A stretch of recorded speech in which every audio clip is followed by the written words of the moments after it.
Oh, yeah, I like that. Not hard to chase that one. That's kind of down the middle of the fairway and running with a little attitude. Yep, that's how we roll. I'm Michael Breed. I want to welcome you here. I want to talk to you about golf simulators and specifically the range that I designed. Why did I design the range that I designed? And how is it going to help you improve your game? So what I want you to imagine is this is what we call a 360 range. Where you're hitting is in the middle of the range, and then all these other ranges that you're going to use are around you. Now, we start first with, when we go to the left of this range, what we get is we get a dogleg to the right. When we scroll up here, you can see the green over to the right-hand side, just over that water. There are two different targets on this range. There's a target down the middle of the fairway in between the two bunkers.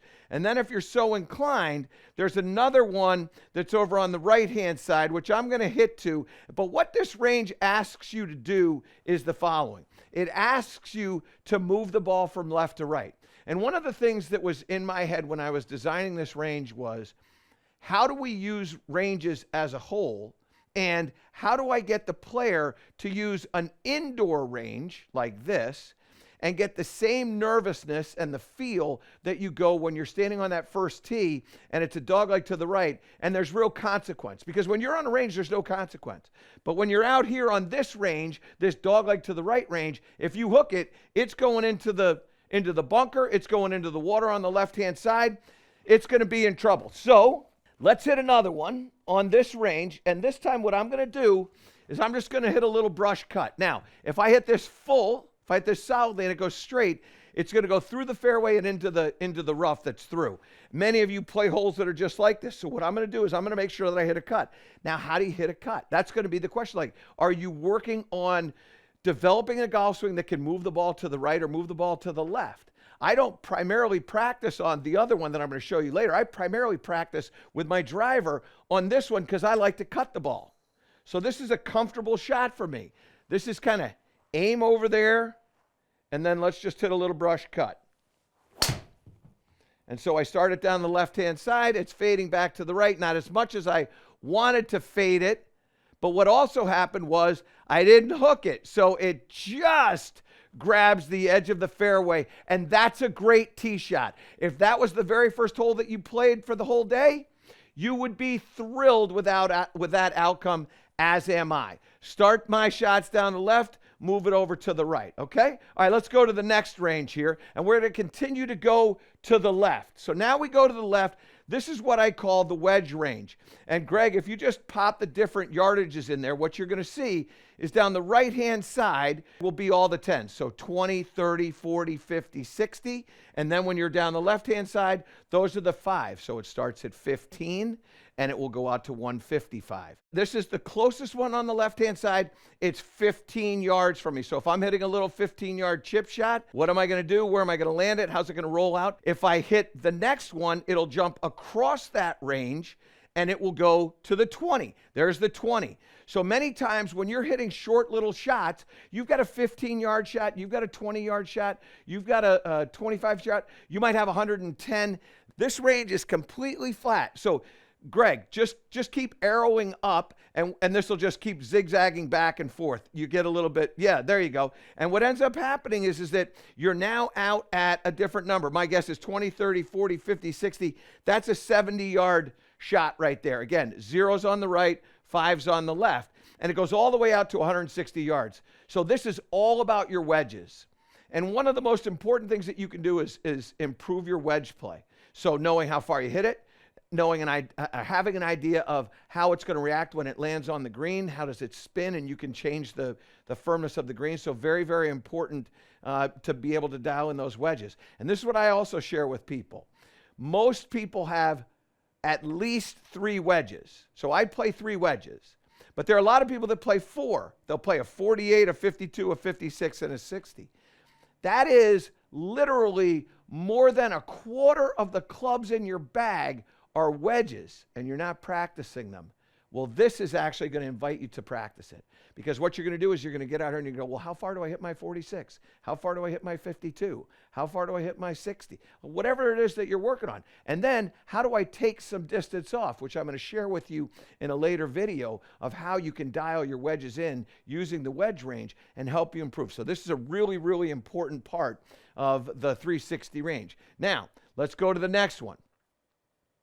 This is kind of a fun one. These are varying distances with varying outcomes. I call it the par 3 range. Now, what this does, and again, with the same scrolling, you can jump around from flag to flag. So what this has is, like, there's a flag right there. There are a couple flags in the back right corner. How far are those distances off the top of your head? G, can you see? 250 yards. Now, I don't carry a 3-wood 250 yards, but there are some people that are hitting a 3-iron 250 yards. Well, now you got consequence. You've got basically a hazard on the right-hand side, a penalty area if you want to call it that, but you got trouble on the right, and then you've got 2 different flags over there. So you're getting to hit your long irons as a par 3. Then you've got this one here. There's a bunker on the right-hand side, a lot of green on the left-hand side, so you can play a little cut into that one. And that one there's probably about 190, maybe 185, something like that. You jump around from flag to flag to flag. The closest flag, that one there's about 180 in between 2 bunkers, sits on the left-hand side. And then if you scroll up real fast, you'll end up onto this forward. There you go, right there. And you'll end up to this green here. This is about a 110-yard shot. Bunker on the left, you got a little bit of trouble in the front of the green. So what it does is it creates consequence. It's like a little game, and you can bounce back and forth. You can work on all shots that you have with your iron play for the most part. Occasionally a long fairway wood, but it's primarily for the irons for the par 3s. Now we go to another range, which is this is my favorite place to practice my iron range.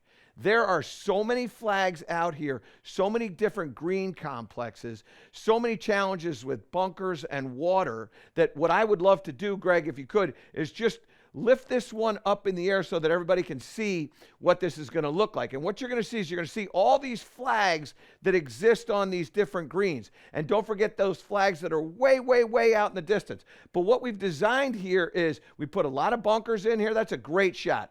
A lot of bunkers in here. You've got hazards, so we've got shots of the same distance where the green is to the right or the green is to the left. We've got hole locations that are in the back portion of a green that's on an elevated, sort of like a lifted up portion of the green. Over on the left-hand side, you can see that. And then way, way, way, way, way in the distance, that's when you could start to work on your 3 woods, your fairway woods, hybrids, all sorts of different shots with trouble left or trouble right, trouble front, trouble behind. That's all there for you. Again, in an effort for you to be able to bring your game to the golf course. There's, maybe the biggest complaint that I'll get from students is, I practice really well, but I don't bring my practice success to the golf course. Well, probably because you haven't been asked the questions that you're asked when you go from the range to the golf course. And one of them is distance. Absolutely, you're never asked for. You're not playing the golf ball that you normally play when you're on the range, and you don't really have any of those hazards out there on the range. Well, now you do. And so now you're asked for distance, and you're asked for direction. Where when you go to your normal range, wherever you practice, you're pretty much asked for directional challenge, but not the distance. It just never happens. Never. So this is one of my favorite ranges. I spend a lot of time hitting iron shots here. It plays a little bit uphill, which is also fun, but you've got some hazards that you've got to negotiate. It's great. All right, let's go to the next one. Now this one is the dog leg left with the driver. So what I'm going to do is I'm going to hit a draw here, okay? Or I should say, I'm going to attempt to hit a draw here. Now we're all the way around on the other side. So you've seen basically every part. You've seen the main range, which is the one that has the bucket in it and those little buckets that are on the side, barrels on the side. That's the main range. To the left of that is the dogleg to the right.